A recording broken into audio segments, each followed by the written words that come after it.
అందరూ కూడా రేపటి నుంచి డ్రైవ్ స్టార్ట్ అయింది. మీకు చలానా కొట్టరు. ఫస్ట్ రోడ్డు మీద అడ్డంగా ఎవరైతే ఆపుతారో వాటిని అందరూ ఫోటోలు తీస్తారు. మీకు అర్థమవుతూ ఉంటుంది.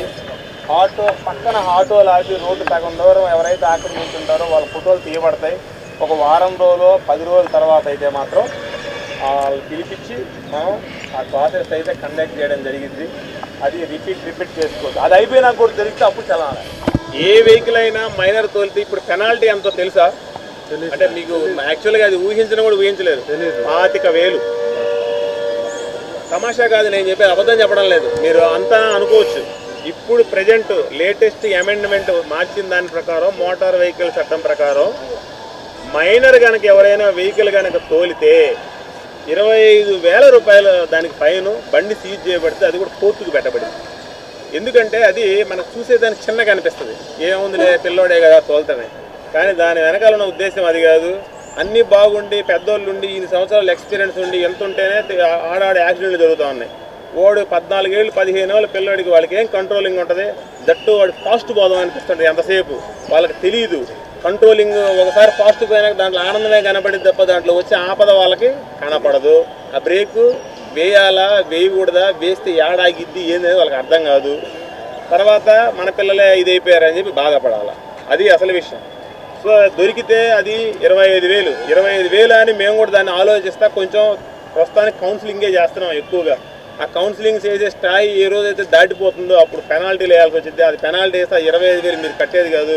ఆ బండి కోర్టుకు పోతే అక్కడ కూడా కట్టలేని పక్షంలో ఆ పిల్లవాడిని ఏం చేయరు. కానీ ఆ పిల్లవాళ్ళకి ఎవరైతే ఆ బండి ఇచ్చి ఆ ఓనర్ ఎవరైతే ఉన్నారో ఆ ఓనర్ జైలుకు పోతాడు. గమనించుకోండి, ఆటో అనే కాదు, మీకు 2 వీలర్లు ఉంటాయి. అవి మీ పిల్లలకి ఇవ్వకండి ఎప్పుడు కూడా దయచేసి. ఏది లైసెన్స్ లేకపోవడం ఒక ఎత్తు, మైనర్ డ్రైవ్ చేయడం ఒక ఎత్తు. అది నేను అనేది. 40 ఏళ్ళు ఒకవేళ లైసెన్స్ లేకపోవడం డ్రైవ్ చేస్తే దానికి పెనాల్టీ ఉంటుంది.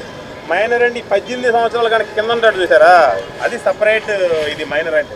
నెల్లూరు ప్రజలకు గుడ్ న్యూస్. అత్యాధునిక పరికరాలతో ఆర్థో సేవలు ఇప్పుడు మన కోసం మన నెల్లూరులో డాక్టర్ షేక్ నవాజ్ షరీఫ్ గారిచే అరిగిన కీళ్లకు కీళ్ల మార్పిడి, వెన్నెముక సమస్యలకు చికిత్స, విరిగిన ఎముకలకు పిండికట్టు మరియు అత్యాధునిక పరికరాలతో చికిత్స. 7013809996. ఈరోజు మనకి గత కొద్ది రోజుల నుంచి రాష్ట్ర వ్యాప్తంగా ఈ జరుగుతున్నటువంటి ఈ యాక్సిడెంట్స్ వీటన్నిటిని దృష్టిలో పెట్టుకొని ప్రజలందరిలో కూడా అవేర్నెస్ కలగజేయాలనే ఉద్దేశంతో మా గౌరవ ఎస్పీ గారు మేడం గారి యొక్క ఆదేశాల మేరకు మా జిల్లా వ్యాప్తంగా కూడా ఈ అవగాహన సదస్సులు, అవేర్నెస్ క్యాంపులు అనేది చేయడం జరుగుతూ ఉంది. దానిలో భాగంగా నిన్న మనం ఈ హెల్మెట్ అంటే ఈరోజు మీ అందరికీ తెలుసు హెల్మెట్ అనేది ఎంత ముఖ్యమనేది. ఏదైనా జరగరాని యాక్సిడెంట్ జరిగినప్పుడు ఈ తలకి ఏదైనా గాయపడితే దాని ఇంపాక్ట్ ఎలా ఉంటుంది, తర్వాత వాళ్ళ ఫ్యామిలీ పరిస్థితి ఏంటి ఏదైనా జరిగినప్పుడు అనేది మనకి అర్థమవుతూ ఉంటుంది. దానిలో భాగంగా నిన్న జిల్లా వ్యాప్తంగా కూడా ఈ హెల్మెట్ అవేర్నెస్ కార్యక్రమాలు నిర్వహించడం జరిగింది. అదే మనకు నెల్లూరులో టౌన్లో ప్రధానంగా గమనించినట్లయితే ఈ ట్రాఫిక్ సమస్యను కూడా దృష్టిలో పెట్టుకొని ఈ మధ్యకాలంలో మేము గమనించిన దాన్ని బట్టి ఆ ట్రాఫిక్ అయ్యే కారణాలు ఏవైతే ఉన్నాయో వాటన్నిటిని విశ్లేషించుకొని ఈరోజు మన ఆటో సోదరులందరితో కూడా, ఆటో డ్రైవర్లందరితో కూడా ఒక మీటింగ్, ఒకటి అవగాహన కార్యక్రమం ఏర్పాటు చేయడం అనేది ఒకటి జరిగింది. దీనిలో భాగంగా వాళ్ళకి ప్రధానంగా మేము విజ్ఞప్తి చేసింది, మేము సలహా ఇచ్చింది ఏదైనా అంటే, నెంబర్ 1, లైసెన్సులు లేకుండా ఎవరు కూడా వాళ్ళ వాహనాలు, అంటే లైసెన్స్ అనే కాదు, ప్రాపర్ సర్టిఫికేట్స్ ఏవైతే ఉంటాయో ఒక వాహనం నడిపేదానికి ఏవైతే కావాలో అవి ఏవైనా లేకుండా దయచేసి నడపద్దు, రోడ్ల మీదకి వెహికల్స్ తీయొద్దు అనేది ఒకటి మనం వాళ్ళకి తెలియజేశాము.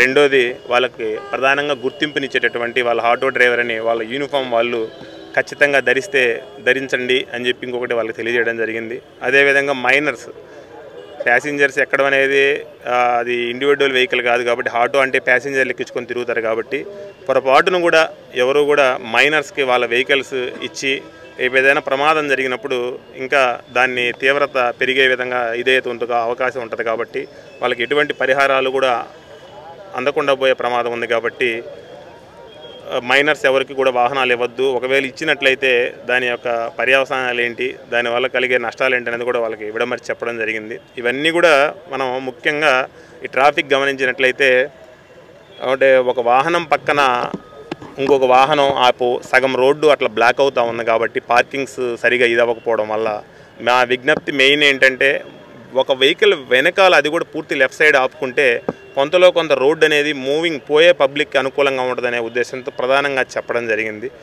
ఇది ఇప్పుడు కొద్ది రోజులు చలానాస్ దీనికి ఇంపోజ్ చేయడం అనేది మా ఉద్దేశం కాకుండా వీళ్ళకి 1కి 4 సార్లు అయినా దాన్ని రిపీటెడ్గా ఇలా అవగాహన కల్పించి ఆ తర్వాత కూడా ఎవరైతే దీన్ని వైలేట్ చేస్తారో వాళ్ళకి అప్పుడు కూడా మేము ఫోటో క్యాప్చర్ చేసి ఆ విధంగా మరీ నడి రోడ్లో పెట్టేసి వెహికల్స్ ట్రాఫిక్ ఇన్కన్వీనియన్స్ ఎవరైతే కలిగిస్తారో వాళ్ళందరికీ కూడా ఏదైనా ఒక సెషన్స్ లాంటి ఇలా చేయకూడదు అనేది ఒకటి నిర్వహించాలనే ఆలోచనతో ఉన్నాం. దాని మీద కూడా అధికారులు సలహా సూచనల మేరకు అది కూడా నిర్వహించడం జరుగుతూ ఉంది. ముఖ్యంగా మాత్రం మనము ఇప్పుడు చెప్పడం అయితే ఎలా ఉంటుందో అదేవిధంగా ఈ రూల్స్ పాటించకుండా ఈ పబ్లిక్కి కానీ ఈ ట్రాఫిక్ కానీ ఇన్కన్వీనియన్స్ అదే పనిగా కలిగిస్తే మాత్రం ఇంకా రాబోయే కాలంలో ఈ చలానా వేయడం అనే కాకుండా రిపీటెడ్ ఎవరైతే ఉంటాయో వాటిని డేటా ప్రకారం తీసుకొని వాటిని వెహికల్స్ అది ఆటో అని కాదు ఏ వెహికల్ అయినా కూడా దాన్ని సీజ్ చేసి ఇంకా వాళ్ళ మీద ఆ చట్టపరమైన చర్యలు ఏవైతే తీసుకొని కోర్టుకు కూడా దాన్ని వెహికల్ పెట్టి చేయడం జరుగుతూ ఉంది. మీ ద్వారా కూడా మా విజ్ఞప్తి ఏంటంటే దయచేసి అంటే ఈ మన టౌన్ గమనించినైతే కొన్ని మనం రోడ్లనే ఇంక ఇప్పుడు ఈ 20-30 ఇయర్స్ నుంచి ఏవైతే ఉన్నాయో ఆ రోడ్స్ అనేది మనం ఎన్హాన్స్మెంట్ చేసే అవకాశాలు తక్కువ ఉంటాయి కాబట్టి వాహనాల రద్దీ అనేది ఎంత మేరకు ప్రతి సంవత్సరం పెరుగుతూ ఉందనేది మనందరికీ తెలిసిన విషయమే. సో దాన్ని దృష్టిలో పెట్టుకొని ఆ పరిస్థితికి అనుగుణంగా మనం ఆ ట్రాఫిక్ ఇబ్బంది కలగకుండా ప్రవర్తించుకోవాలి. కాబట్టి ప్రజలందరూ కూడా డ్రైవర్లు అయితేనేమి ఓన్ వెహికల్స్ తీసుకొని బయటకు వచ్చే వాళ్ళు అయితేనేమి వాళ్ళు ఏదైనా షాపింగ్ వాటికి ఇటుకు వచ్చినా వీలైనంత వాటికి కొంచెం దూరమైన ఒక 10 మీటర్ల దూరమైన ఎక్కడైతే పార్కింగ్ కన్వీనియంట్గా ఉంటుందో అక్కడ పెట్టుకొని ఆ షాప్కి వెళ్ళి పావు గంట కాదు అప్పుడు అరగంట షాప్లో ఉండొచ్చినా కూడా నష్టం ఉండదు. కానీ ఆ షాప్ ముందే పెట్టాలనే రోడ్డు మీదే పెట్టుకోవాలని పోయి మిగతా ప్రజలకు ఇబ్బంది కలిగించడం కరెక్ట్ కాదు అనేది మీ ద్వారా తెలియజేస్తాను. ఇది అందరూ గమనించి కూడా మన నెల్లూరులో ట్రాఫిక్ ఫ్రీ ఫ్లో అయ్యే విధంగా అందరూ సహకరించాలని మీ ద్వారా